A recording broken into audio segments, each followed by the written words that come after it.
Su nombre aquí, el control de la asistencia. Bien, ya como ven en la imagen, soy el doctor Fidel Miranda Medina, médico de profesión, y vamos a realizar nosotros el curso de la RCP, reanimación cardiopulmonar, en este semestre.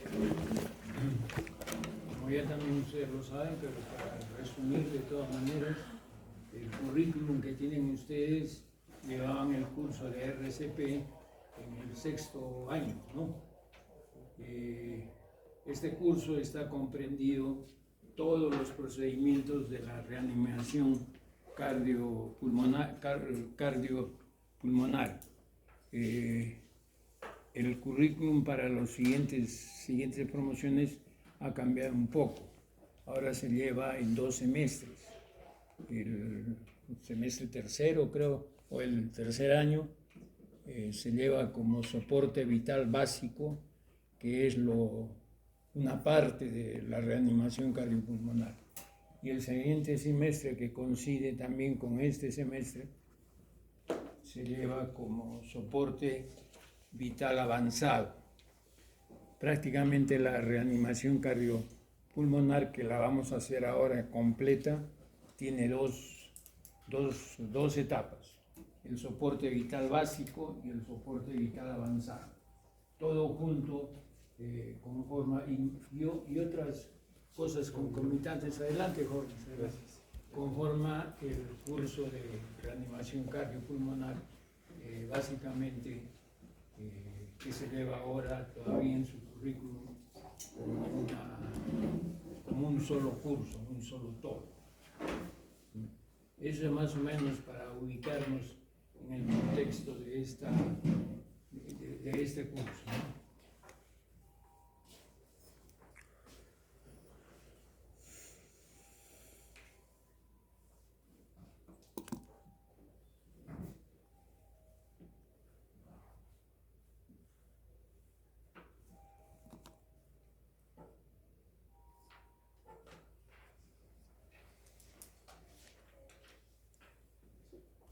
¿Y cuál es el objetivo de ese procedimiento?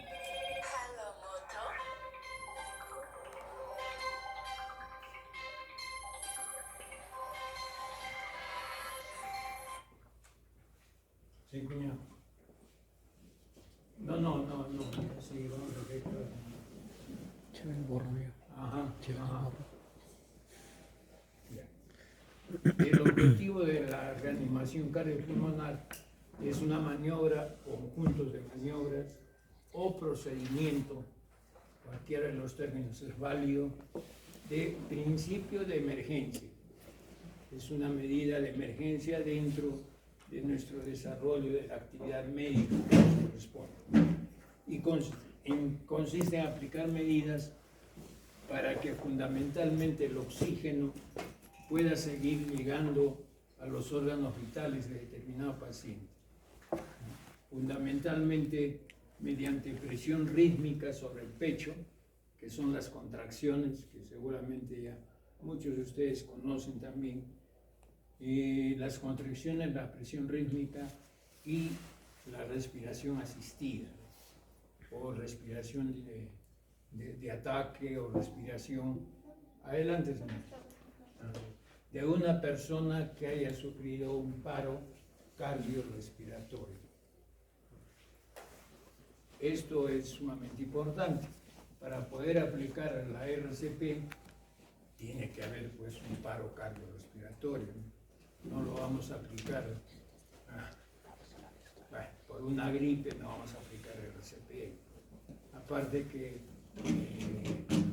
si se está consciente, es difícil conseguir que pase el flujo respiratorio.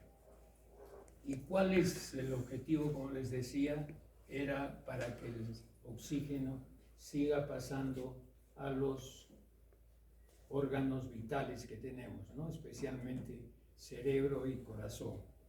Ustedes saben que el proceso de la respiración es conducir el oxígeno para que la sangre se conviertan nuevamente en arterial en ese momento, es decir, que la hemoglobina transporte la molécula de oxígeno y poder dar la respiración, poder concluir el fenómeno respiratorio en el organismo.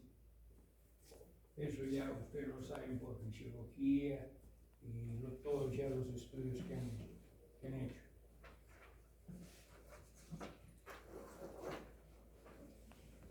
Entonces tenemos pues que hablar del paro cardiorrespiratorio. Yo supongo que ya todos incluso pueden haber visto un paro cardiorrespiratorio en algún paciente en esta época que están todavía de estudiantes, ¿no? Y el paro cardiorrespiratorio se da cuando el corazón deja de latir. Así de simple y así de sencillo es el asunto. El paro cuando el corazón deja de latir y a los segundos se produce el paro respiratorio. Generalmente van los dos de la mano. Es un poco difícil iterar los pelos que puede haber un paro cardíaco y yo pueda seguir respirando. A los segundos ya se deja de respirar. Por lo tanto, el suministro de oxígeno no fluye a todos los cuerpos, a todos los organismos del cuerpo humano. Y como les he dicho, especialmente en el cerebro y en el corazón. Esto deja pues, como ustedes comprenderán, a que el organismo ya no responda a ningunos estímulos y las causas del paro cardiorrespiratorio son muchas. Ustedes que están en constante entrenamiento pueden saberlas mejor que yo seguramente también.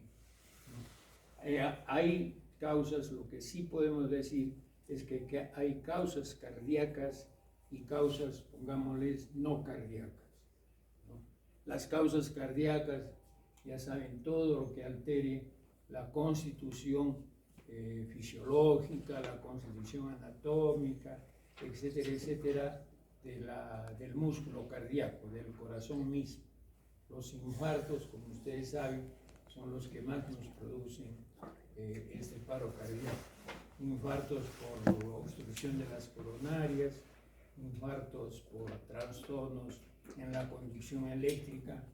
Supongo que conocen qué es el nodo auriculoventricular, el nodo sinusal, ¿no? Que son los impulsos eléctricos que van a ocasionar que el corazón automáticamente siga latiendo.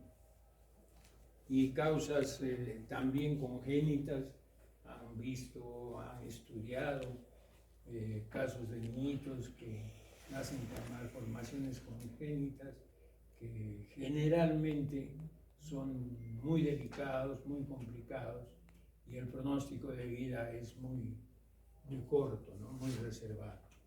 Y entre las causas no cardíacas, bueno, tenemos pues todos los accidentes en primer lugar. Un accidente muy frecuente y muy común, que seguramente algunos los han visto, son los ahogamientos, ¿no? Especialmente en la época de verano. El trauma del ahogamiento, el agua que ingresa, detiene pues el latido del corazón y detiene la respiración. Y aquellos que han tenido oportunidad de observar un caso en el momento que estaban en cualquier balneario de nuestras duras y fuertes playas, han visto que los de salvataje tratan de hacer maniobras de resucitación. Hay también problemas metabólicos, los ateromas. ¿Y qué es un ateroma? Ateroma es la formación, es el mismo lugar. ¿Ah? O sea, puede ser un coágulo o una formación en el Los mismo ateromas lugar. que son formados por colesterol básicamente hacen un trombo, es un coágulo de todas maneras y produce pues el paro cardíaco al faltar la irrigación al mismo corazón, ¿no?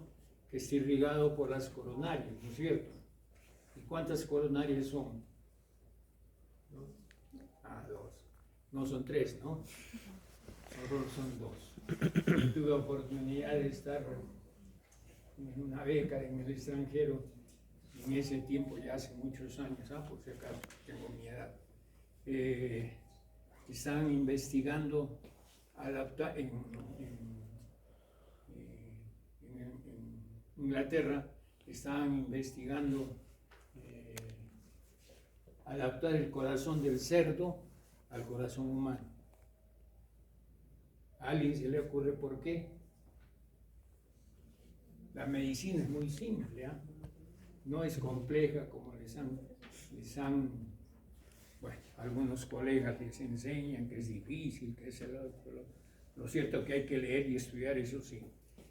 Pero, ¿por qué se imaginan que podríamos pensar en ¿cómo se llama? En adaptar un corazón de cerdo? Porque es muy parecido. Porque el tamaño y la fuerza es parecido. Por el tamaño, pondría un corazón de elefante en todo caso, ¿no? Por la estructura del corazón, que ¿Ya? es parecida.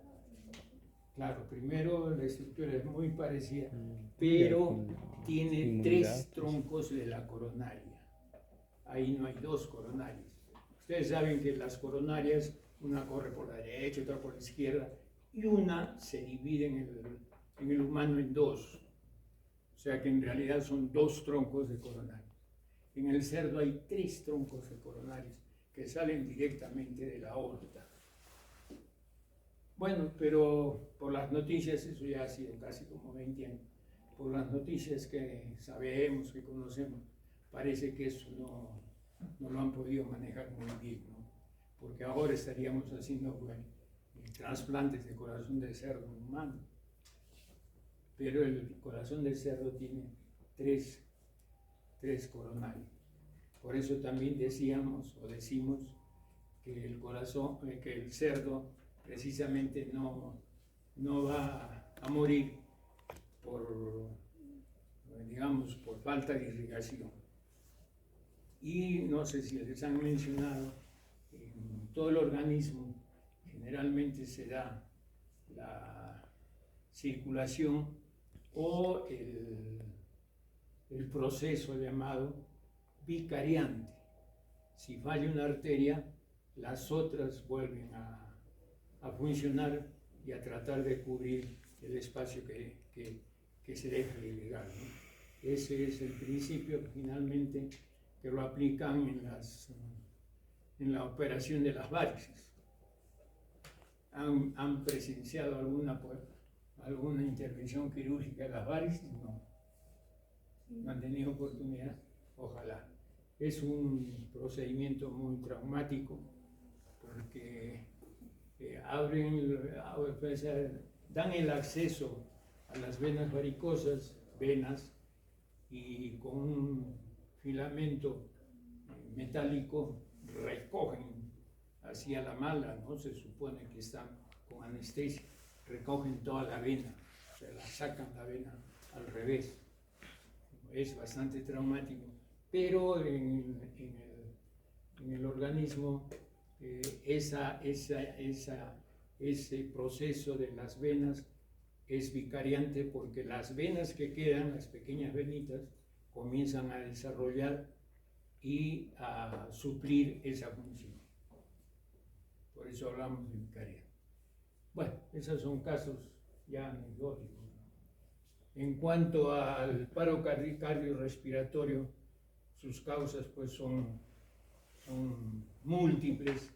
Seguramente en algún momento en la práctica vamos a revisar, ¿no? como cada caso clínico que hay y mencionar todas las causas que pueden haber en este paro cardiorrespiratorio. Lógicamente comprenderán que el paro cardiorrespiratorio siempre va en relación con la edad. Entre más mayores es el ser humano, más riesgo tiene de producir un paro cardíaco.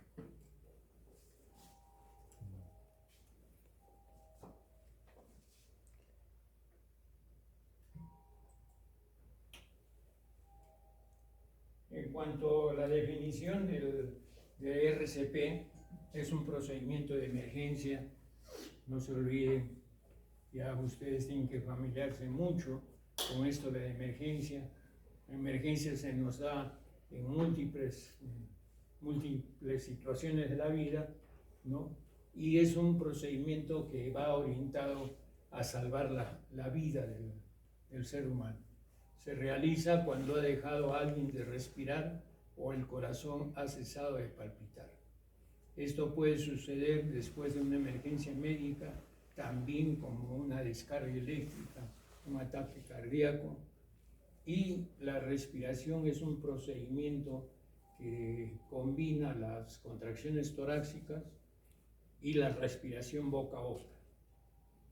Esta respiración boca a boca es una respiración complementaria, ya vamos a analizarla mejor, o una respiración también, ahora se utiliza una respiración asistida, porque la respiración boca a boca comprenderán que lleva siempre el riesgo de contaminación.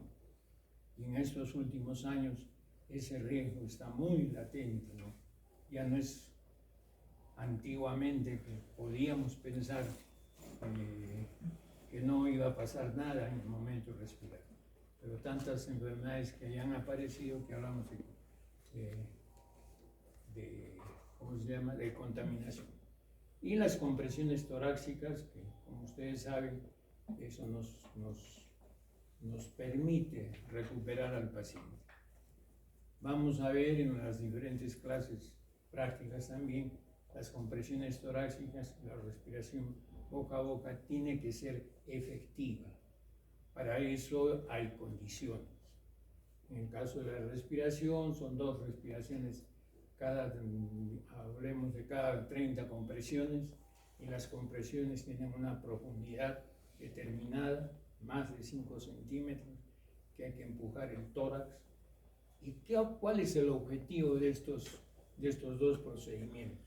Eso se ha visto en el desarrollo del procedimiento, en el desarrollo de la historia de medicina. El objetivo es por lo menos mantener el 10% de la oxigenación, tanto para el cerebro como para el corazón. Ese 10% de lo habitualmente que realiza el ser humano, el 100%, llega a mantener en buenas condiciones el flujo de oxígeno, el mínimo flujo de oxígeno, fundamentalmente para evitar la muerte, ¿no?, y se pueda recuperar el paciente. Pero más importante, bueno, no más importante, tan importante es evitar el daño cerebral, porque a los 5 minutos de falta de oxígeno, el daño cerebral ya empieza a presentarse. No hay otra alternativa, no, que esperemos un ratito, no sé. Ya el daño cerebral empieza a los 5 minutos. Y si logramos recuperar al paciente con esfuerzo, voluntad, conocimiento, la consecuencia del daño cerebral es la limitación de las funciones del ser humano, ya con secuelas como paresias, hemiparesias, afasia, todo eso se puede presentar, y lógicamente al ser humano, adelante señorita, al ser humano le cambiamos la vida, porque de estar bien, de estar activo, de estar estudiando, trabajando, verse postrado en una cama, tener que solicitar ayuda para caminar, al ser humano no le gusta eso. Es evidente, ¿no? Ustedes ya deben haberlo apreciado, a pesar de todavía estar en esta etapa de su vida, ya lo deben haber apreciado en diferentes niveles. Entonces, no solamente es evitar la muerte, lo ideal es evitar la muerte. De todas maneras, también vale la pena mencionar que la recuperación, o sea, la recuperación del paro cardíaco mediante el procedimiento RCP es muy bajo. No se no se espera más del 7% cuando es RCP básico, ¿no? Y ya cuando es RCP avanzado se puede lograr una recuperación al 75%. Esto está plenamente demostrado, lo vamos a revisar durante todo el semestre y ya eso es esperar que cuando tengan la oportunidad de manejar uno de estos casos, los resultados no van a ser muy halagueños que queremos, ¿no? Ni que esperemos.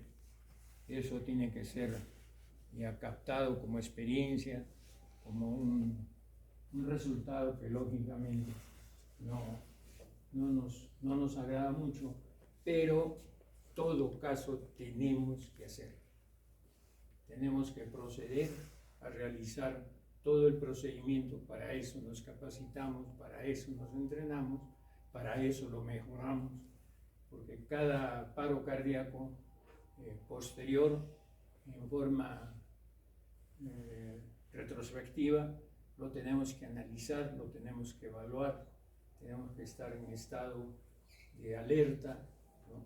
Y también hay pruebas en vacío, la capacitación también es muy importante.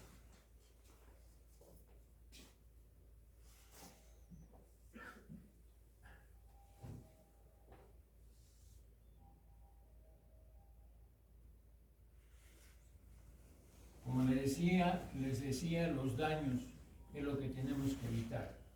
El daño se produce rápidamente. Acá un lema que tenemos es: los segundos no cuentan, cuentan las milésimas de segundo.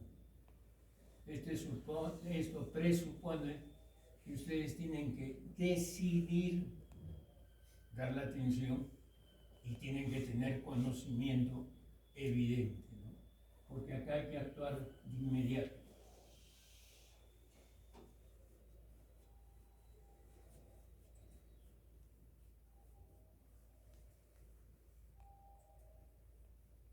Esto nos lleva a tener presente, a marcar nuestro chip nuevamente, nuestro chip cerebral, en unos principios que tiene que tener toda RCP. El primer principio es que haya paro cardiorrespiratorio. Yo creo que a nadie de nosotros se nos va a meter la idea de que ante una gripe hacer RCP, ¿no es cierto? No tiene sentido. O si es una apendicitis, en lugar de operarlo, hacer RCP. Lógicamente. Tiene que haber el paro cardiorrespiratorio. Y esto sucede cuando el paciente no responde fundamentalmente al llamado, o sea, que está inconsciente. Y la RCP tiene dos escenarios: el intrahospitalario y el extrahospitalario. El intrahospitalario, pues ahí no hay ningún problema. Bueno, hay problemas, ¿no? Es complejo, pero es mucho más manejable porque estamos pues en nuestros fuertes de toda la vida, ¿no? Estamos en un hospital, hay equipo, hay personas, hay sistemas de emergencia, hay sistemas de avisaje, hay hasta parlante que lo llaman al tal médico urgente, o sea que no hay problema. El problema se nos pone color de hormiga, ¿cómo se dice? Cuando es extrahospitalario. Lógicamente yo no deseo a usted, porque todos ustedes son jóvenes, pero incluso puede haber un paro cardíaco aquí, en el aula. Fundamentalmente puede ser o se contabiliza los lugares de masificación de personas, iglesias, partidos de fútbol, moles, en todo sitio se puede dar el paro cardíaco. Y con más frecuencia se da en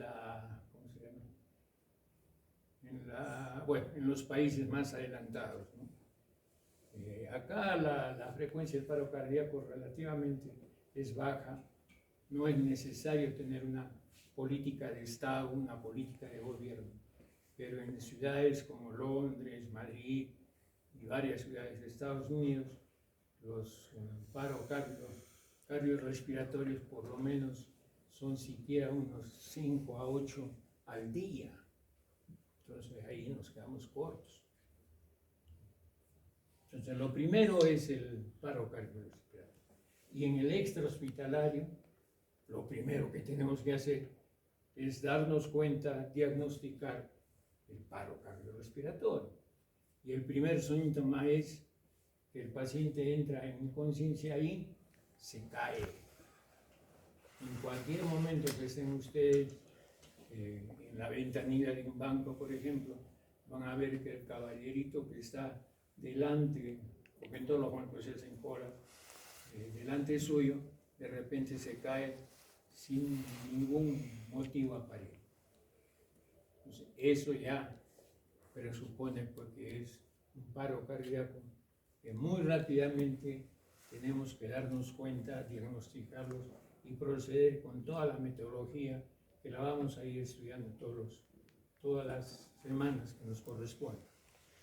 El segundo principio que hay que siempre tenerlo en cuenta es un estado de emergencia. No hay nada que hacer.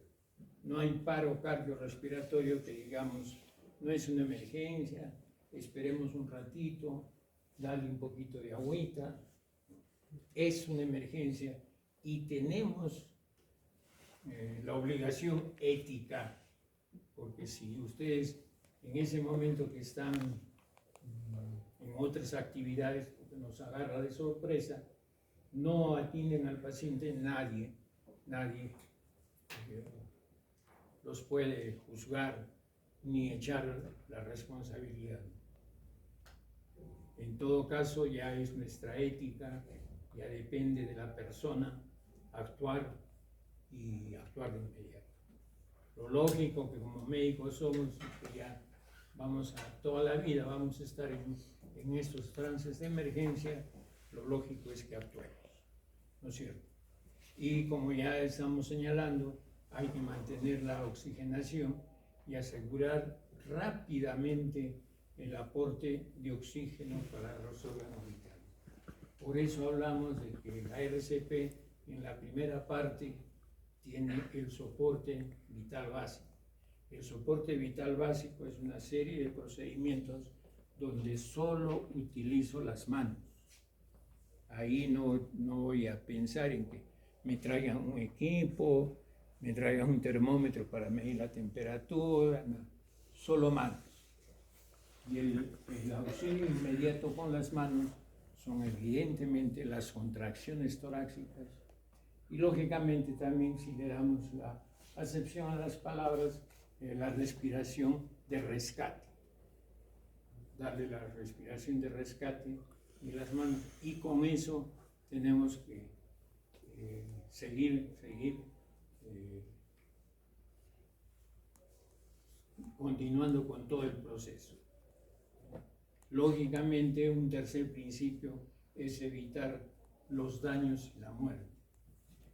Ese es el principio, no le llamémosle más importante, sino es el principio, uno de los principios que debemos de tener siempre presente. Y como les digo acá, cuenta pues que ya no debemos de pensar en segundos, sino en milésimas de segundo. Un cuarto principio es trabajo en equipo. Eso ténganlo muy presente. No porque yo quiera ser candidato a presidente de la República, me mando el rollo de hacer yo solito RCP. No voy a poder. No se va a poder. Es difícilmente poderlo hacer uno solo. Hay que buscar equipo de trabajo. Volviendo al interhospitalario, bueno, en el interhospitalario tenemos todo a disposición, equipos ahora con las unidades UCI, con las unidades de emergencia, y todavía hay unidades RCP exclusivamente para hacer RCP. Bueno, ya la cosa cambia. El problema es extrahospitalario. Ahí tiene que salirles, como decimos muchas veces, tiene que salirles el indio. ¿No? Es una metáfora, por cierto, no me van a acusar de discriminación después.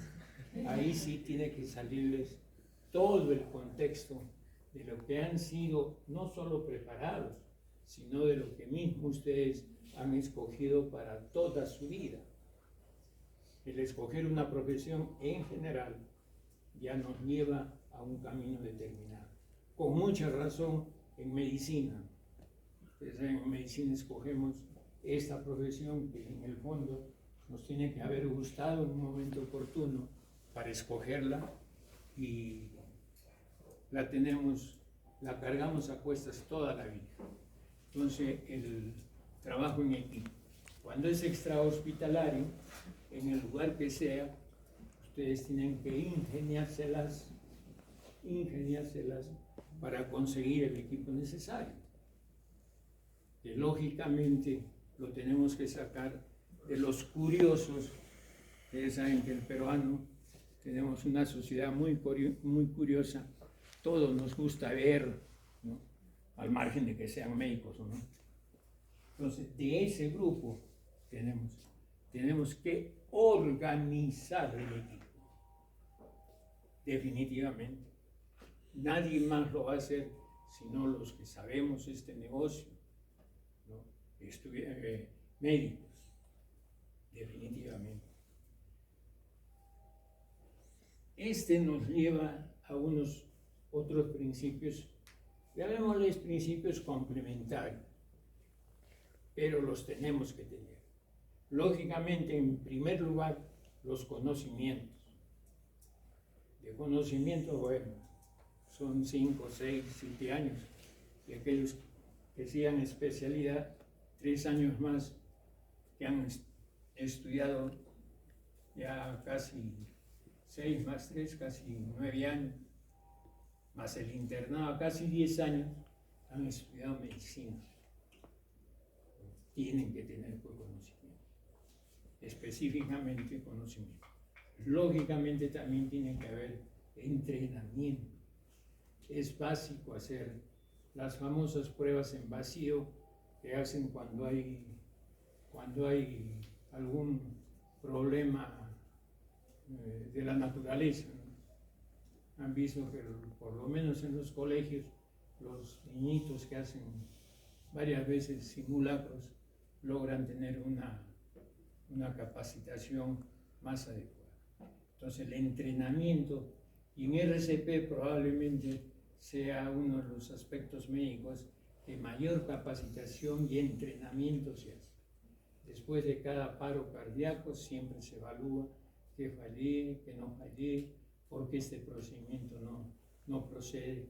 Y hay escuelas médicas, no como una facultad de medicina, sino escuelas corrientes médicas que se dedican solo a esto,